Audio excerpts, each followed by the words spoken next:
ഇത് കഴിഞ്ഞ വർഷം എടുത്ത വീഡിയോ കേട്ടോ. ക്രിസ്മസിൻ്റെ സമയത്തൊക്കെ എടുത്തതാണ്. ഇപ്പോഴാണ് പോസ്റ്റ് ആക്കുന്നത്. സൺഡേ ആട്ടോ. അപ്പോൾ ഇക്കാക്ക് ലീവ് ആയതുകൊണ്ട് ഞങ്ങൾ പുറത്ത് പോയി ഫുഡ് കഴിക്കാൻ വെച്ചു. രാവിലെ ബ്രേക്ക്ഫാസ്റ്റ് ഒക്കെ കഴിഞ്ഞിട്ട് ഉച്ചയ്ക്ക് ഞങ്ങൾ പുറത്ത് പോയി. ഉച്ചയ്ക്ക് ഞാനും മോനും ഊണ് വാങ്ങിച്ചത്. ഇക്ക ബിരിയാണിയും കഴിച്ചു. പിന്നെ ഫുഡൊക്കെ കഴിച്ചതിന് ശേഷം ഇച്ചിന് ഉറക്കം വരുന്നുണ്ട്. രാവിലെ ഉറങ്ങിയില്ലായിരുന്നു.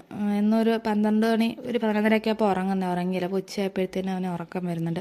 ഞങ്ങൾ ഇക്കൊന്ന് പൊന്മുടി പോകാമെന്ന്, ഞങ്ങൾ പൊന്മുടി പോകാമെന്ന് വിചാരിച്ചു. അപ്പം ഗൂഗിളിൽ നോക്കിയപ്പോൾ സമയമുണ്ട്. 4 മണി വരെ അവിടെ ആളെ കയറ്റിയിടും. ഒരു 5:45, 6 മണിയൊക്കെ ആകുമ്പോഴത്തേന് തിരിച്ചിറങ്ങണം. അങ്ങനെ സമയമുണ്ട്, ഓടിച്ചെത്താനുള്ള സമയമുണ്ടായിരുന്നു. അങ്ങനെ ഞങ്ങൾ പൊന്മുടിയിലോട്ട് പോകാമെന്ന് വിചാരിച്ചു. പോകുന്ന വഴിയിൽ സൂക്ഷ്മദർശിനി കേട്ടോ സിനിമ ഇട്ടത്. ഞങ്ങൾ തിയേറ്ററിൽ പോയി കണ്ട സമയത്ത് ഫസ്റ്റ് ഒരു 15 മിനിറ്റോളം കാണാൻ പറ്റിയില്ലായിരുന്നു. പിന്നെ യൂട്യൂബിൽ വന്നിട്ടുണ്ട് സിനിമ. അങ്ങനെ യൂട്യൂബിൽ കണ്ടപ്പം ഒരു 15 മിനിറ്റോളം തോനെയുള്ള പോലെ തോന്നി കാണാനായിട്ട്. പിന്നെ സിനിമയൊക്കെ കണ്ട് ഇച്ചു നല്ല ഉറക്കമായിരുന്നു. വണ്ടി കയറിയപ്പോൾ മുതൽ ഉറക്കം. പൊന്മുടി എത്തിയപ്പോഴാണ് എഴുന്നേറ്റത്. മോനുള്ളതുകൊണ്ട് ഞങ്ങൾക്ക് താഴെ നിന്ന് ടിക്കറ്റ് എടുക്കേണ്ടി വന്നില്ല. മേളിൽ പോയിട്ട് എടുത്താൽ മതിയെന്ന് പറഞ്ഞു. ഇഷ്ടംപോലെ ആൾക്കാരുണ്ട് കേട്ടോ. ഞങ്ങൾ പോകുന്ന വഴിയിലൊക്കെ ഓരോരുത്തർ ഇരുന്ന് ഫുഡൊക്കെ കൊണ്ടുവന്നിട്ടും വൈകിട്ടായി. ഞങ്ങളിതിപ്പോൾ 3 മണിയൊക്കെ കഴിഞ്ഞ്. എന്നിട്ടും ആൾക്കാർ ആ സമയത്തേക്ക് ഊണ് കഴിക്കുന്നതെന്ന് തോന്നുന്നു. എല്ലാവരും ഇരുന്ന് ഫുഡൊക്കെ കഴിക്കുന്നുണ്ട്.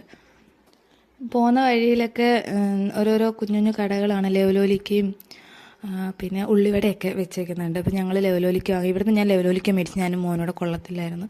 പൂത്തു ഞാൻ ശ്രദ്ധിച്ചില്ല. അവർ കവറിലാക്കി തന്ന. പിന്നെ ഉഴുന്നുവടയും ഉള്ളിവടയൊക്കെ മേടിച്ച് ഇച്ചു ഉറക്കം എഴുന്നേറ്റ് കേട്ടോ.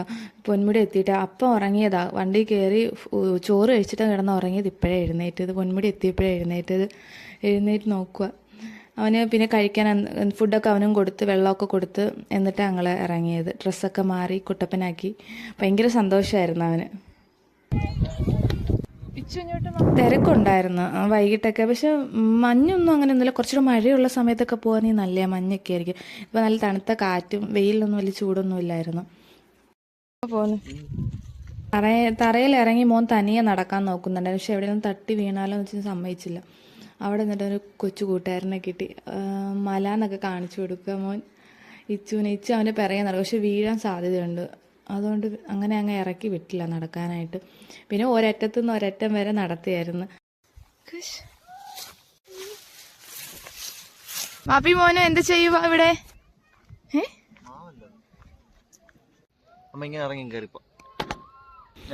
പോകുന്ന വഴിയിൽ ആൾക്കാർ കൂവും കേട്ടോ. എവിടെയെങ്കിലൊക്കെ താഴെയൊക്കെ എത്തിയിട്ട് ആൾക്കാർ കൂവുമ്പോൾ നമ്മൾ തിരിച്ചും കൂവും. ഇച്ചു അതിനകത്ത് കൂവാൻ നിൽക്കുമായിരുന്നു. ഭയങ്കര സന്തോഷമായിരുന്നു കേട്ടോ അവനിങ്ങനെ പോകുന്നത്. ആള് ഭയങ്കര ഹാപ്പി ആയിരുന്നു. ഒട്ടും കരച്ചിലോ നിർബന്ധം അങ്ങനൊന്നും കാണിച്ചില്ല.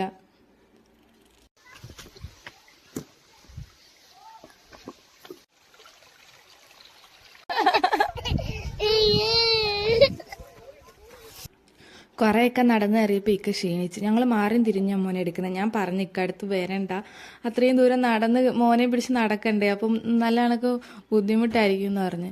ഇക്കറിന് പോവാൻ കയറാമെന്ന് പറഞ്ഞിട്ട് മോനെ ഇക്ക പിടിച്ചോളാന്നും പറഞ്ഞിട്ടാണ് വന്നത്. ഞങ്ങൾ മാറിയും തിരിഞ്ഞും കുഞ്ഞിനെ എടുത്ത് നടന്നത്. ഞാൻ മോന് കുടിക്കാൻ വേണ്ടിയിട്ട് വെള്ളമൊക്കെ എടുത്തിട്ടുണ്ടായിരുന്നു കേട്ടോ. അത് പിന്നെ ഇക്കായും കുടിച്ച്. ചെറിയൊരു ബോട്ടിലാണ് കൊണ്ടുപോയത്. അവൻ ഭയങ്കര ഹാപ്പി ആയിരുന്നു. ഞാൻ കരുതി ബുദ്ധിമുട്ടായിരിക്കും, കരച്ചിലൊക്കെ ആയിരിക്കുന്നു. പക്ഷേ ഇല്ലായിരുന്നു. ഭയങ്കരമായിട്ട് അവനായിരുന്നു കൂടുതൽ എൻജോയ് ചെയ്തത്. നമുക്ക് ഇതിലേക്ക് റോഡിൽ കൂടെ മേളിൽ കയറാവുന്നേ ഉള്ളൂ. പിന്നെ ഒരു രസം ഇതിലേക്കൂടെ ഇങ്ങനെ നമുക്കൊരു അനുഭവമല്ലേ, ഇതിലേക്കൂടെ ഇങ്ങനെ വരാനും നല്ല രസമാണ്. ഇവിടെ ക്രിസ്മസ് സമയത്താണേ പോയത്. അപ്പം അവിടെ താഴെ ഇങ്ങനെ പിള്ളേരൊക്കെ ആയിട്ട് പാട്ടിട്ടിട്ട് ക്രിസ്മസ് അപ്പൂപ്പൻ ഉണ്ടായിരുന്നു. ഡാൻസൊക്കെ കളിക്കുക. അത് കേട്ടിട്ട് ഇച്ചു നല്ല ഒച്ചത്തിലായിരുന്നു. ഇച്ചു മേളിൽ നിന്നിട്ട് കുലുങ്ങുക പാട്ട് കേട്ടിട്ട്. പിന്നെ ഒരു 5:30, 5:45 കഴിയുമ്പോഴത്തേന് അവിടുത്തെ സെക്യൂരിറ്റി വന്നിട്ട് എല്ലാവരെയും ഇറക്കും. ഞങ്ങൾ 5:45 കഴിഞ്ഞപ്പോഴത്തേന് ഇറങ്ങി. പാട്ട് കേട്ടിട്ട് ഡാൻസ് കളിക്കുക. പിന്നെ ക്രിസ്മസ് അപ്പൂപ്പനെ കണ്ടപ്പോൾ ഭയങ്കര കരച്ചിലായിരുന്നു. വീഡിയോ എടുക്കാൻ പറ്റിയില്ല. ആ മാസ്ക് ഒക്കെ ഇട്ട് നിൽക്കുന്നുണ്ട്. അപ്പോൾ അടുത്ത് പോയി ഞങ്ങളൊരു ഫോട്ടോ എടുക്കാൻ വേണ്ടി പോയതാണ്. പക്ഷെ അവൻ നിന്നില്ല. ഭയങ്കര കരച്ചിലായിരുന്നു. അതുകൊണ്ട് എടുക്കാൻ പറ്റിയില്ല. സന്ധ്യയൊക്കെ ആകുമ്പോൾ നല്ല രസം കേട്ടോ. അവിടെ കാണാനൊക്കെ നല്ല രസമാണ്. ക്രിസ്മസ് അപ്പൂപ്പൻ പോകുന്നു.